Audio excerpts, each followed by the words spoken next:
Chapter wise ऐसे notes बना लेती हूँ अपनी राइटिंग के, जिससे मुझे बहुत है।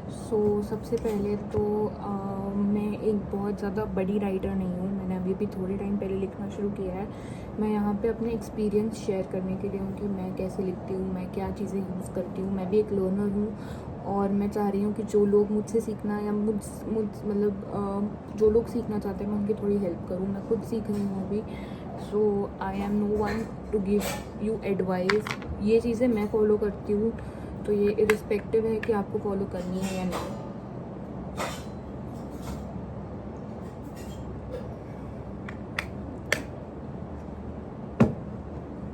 सबसे पहले तो कुछ चीज़ों को हमें लिखते हुए मैं ख्याल रखती हूँ पर्सनली, वो है क्लैरिटी ऑफ वर्ड्स।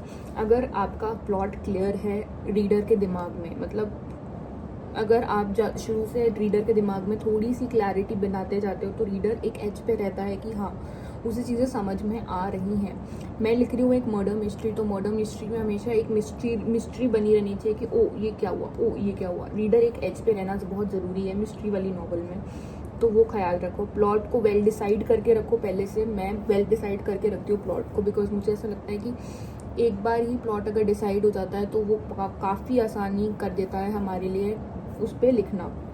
मेरे पास, मैं अपनी डायरी में अपने प्लॉट्स ऐसे लिख के रखती हूँ, जिससे क्या होता है कि मैं उन्हीं कीवर्ड्स को यूज़ करके अपनी आगे की स्टोरी बनाती हूँ।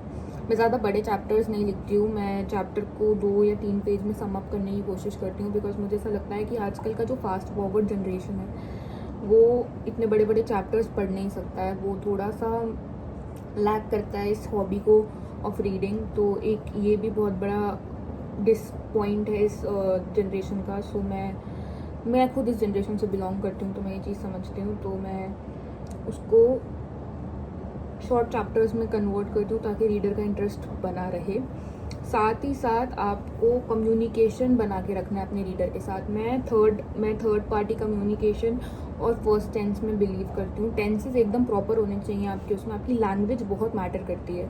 मैं अपनी लैंग्वेज पे पूरा फोकस करती हूँ कि चाहे वो टेंसेस हो, वर्ब्स हो, कुछ भी हो, वो अच्छे से एकदम बढ़िया तरीके से अवेलेबल होने चाहिए रीडर के लिए, क्योंकि रीडर पैसा खर्च रहा है गाइस। मतलब रीडर पैसा खर्च रहा है अपनी बुक पे, तो ज़रूर उसको कोई ऐसी चीज़ मिलनी चाहिए जो उसने कभी ना देखी और उसको मज़ा आए वो बुक पढ़ के। सबसे बड़ी बात दूसरी एक है कि डेडिकेटेड प्लेस होनी चाहिए आपके पास लिखने के लिए। आप बैठो वहाँ पे अपने थॉट प्रोसेस को प्रोसेस करो और फिर लिखो, क्योंकि वो भी एक बहुत इंपॉर्टेंट चीज़ हो जाती है।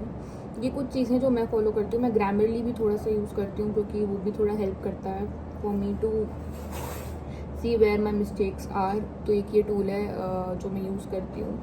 चैट जीपीटी मैं यूज़ नहीं करती हूँ और वो यूज़ करना भी नहीं चाहिए, क्योंकि वो टूल बहुत घटिया है। और ये मेरी दूसरी नावल है, तो मैं कुछ अपनी पहली नावल से जो गलतियाँ हैं वो सीखी हूँ, तो वो मैं आपको भी थोड़ी देर में बताऊँगी कि मैंने क्या गलतियाँ की अपनी पहली नावल में, जो मैं इसमें नहीं दोहराऊँगी। सो अभी लिखना शुरू करते हैं।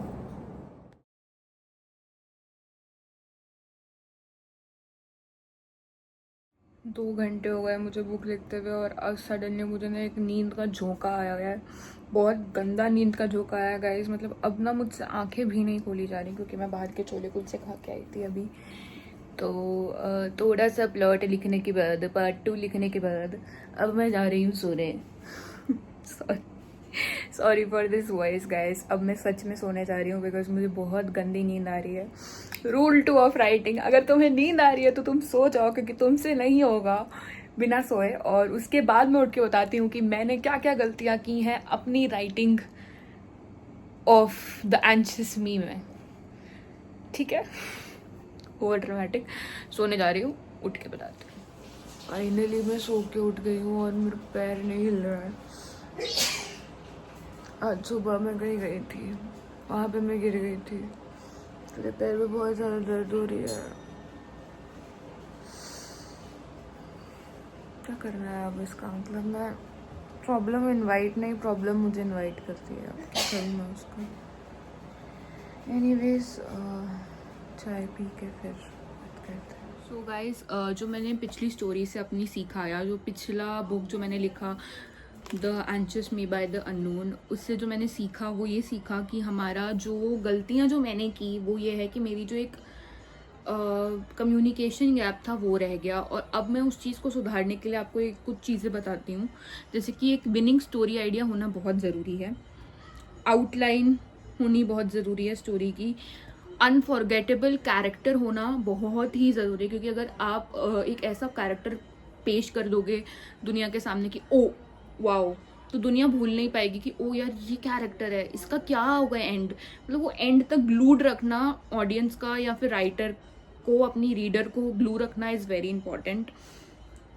रिसर्च कंडक्ट करो अपनी बुक पे। जैसे कि जब मैंने द एंशियस मी लिखी थी उस पर मैंने इनफ रिसर्च नहीं की थी ऐसा मुझे लगता है, बट आप इनफ रिसर्च करो। अगर आप एक सेल्फ हेल्प बुक लिख रहे हो तो जो आप जिस टॉपिक के बारे में सेल्फ हेल्प लिख रहे हो उस टॉपिक के बारे में इनफ रिसर्च करो। अगर आप एक मर्डर मिस्ट्री लिख रहे हो तो उस मर्डर मिस्ट्री के प्लॉट के बारे में वेल रिसर्च करो, क्योंकि अगर आप रिसर्च करोगे तो it would help you in future while writing. Your point of view क्या है, तुम्हारा पॉइंट ऑफ व्यू क्या है उस कैरेक्टर को लेके, वो उस स्टोरी में झलकना बहुत जरूरी है।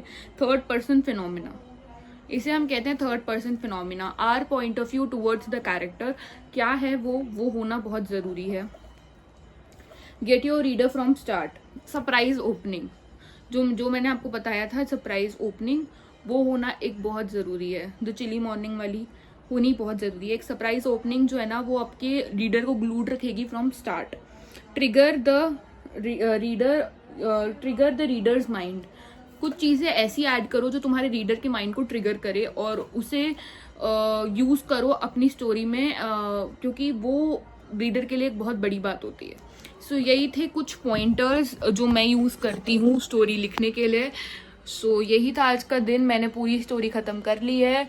So thank you so much for watching this video guys. Do like, share, comment and subscribe to my YouTube channel lifestyle with Yashika. अगर ये वीडियो पसंद आया हो तो प्लीज़ इसको शेयर करो।